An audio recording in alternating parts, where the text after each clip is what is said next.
All right, so we're going to talk now about the developmental theories.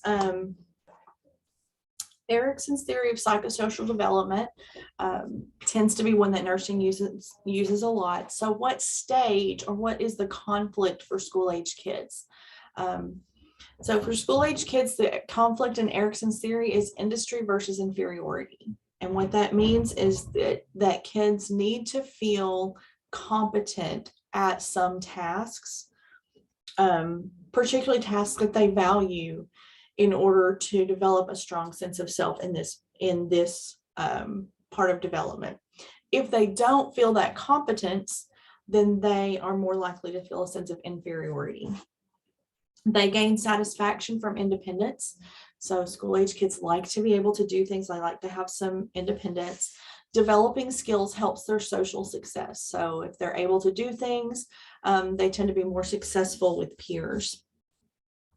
They learn to cooperate and to compete, and they learn to cope with others. So kids in the school age years are learning to live in a society with other people. They have to learn that no one does everything well, and they accept their strengths and weaknesses. False praise doesn't help kids to feel competent because they're pretty intelligent and they can figure out that praise is excessive or doesn't actually match reality. So false praise can actually make kids feel inferior if they believe that the adults think they need to have things made up to praise them for. So sometimes when parents really want to, and other adults really want to try to promote self-esteem in school-age kids, they start telling them, like, you're the best pitcher, you're the smartest kid in the class. And when kids can objectively see that maybe they aren't as good at that skill as the adult is saying, then they begin to feel like they begin to feel a sense of inferiority because they feel like the adults are actually lying to them about their abilities. So how can someone help kids develop a sense of industry rather than inferiority? We want to give them things to do. We want to scaffold them to help them learn to do those things. And we want to allow them to learn the value of working at something and mastering it, working at it and getting better. And there are a lot of different things in kids' lives that can be an opportunity for that. Cognitive development, looking at Piaget, they're in the concrete operational stage. And this is a really exciting stage because they take some leaps in their ability to understand. They can begin to relate events to a mental representation of that event. They can relate what's happening to their mental image of that. They move from perceptual thinking, which is what they feel and experience, to conceptual thinking, which is what they can reason. They begin to understand the relationships between things and ideas and make connections. They begin to be able to see another person's point of view. In the early school age, they may attribute their preferences to others. Later, they can understand that other people might have different preferences, and have a really funny story that kind of helps illustrate that. So when one of my kids was around early school age, they were playing pretend. I'm going to make you a birthday cake. And so they made me a birthday cake, and they told me that it was a news cake. So what did they mean by news cake? At that time, frequently I would make each child's birthday cake based on their favorite TV show. So like my 2-year-old got an Elmo cake, my older kid might have gotten a superhero cake. And so that child was making the connection. They wanted to do something for me that they would have appreciated if I did it for them. And they were beginning to grasp that maybe I liked different things from them. So they were making a cake about my favorite show, which they thought was the news. So that tells you how boring I was at the time. So you see that transition between, I'm going to do something nice for someone else, but they do what they want. They would give you a cookie because they want a cookie. To, I'm going to do something nice for that person, but they might want something different from what I want. And that's a process. One of the coolest things is school age kids develop a sense of conservation. So if I have two different vessels, I have a measuring cup that is maybe round and large, has a larger diameter, and it's marked with 1 cup. And then maybe I have a really tall beaker and it's marked with 1 cup. That tall, skinny beaker is the level is going to be a lot higher. A preschool age child, even if you pour the 1 cup out of the beaker into the shorter, wider measuring cup, they're going to perceive that the beaker has had more in it. So if you have 1 cup in one in the other, they're going to perceive the taller one as having more. A school age child is able to understand the concept of conservation. So they can understand.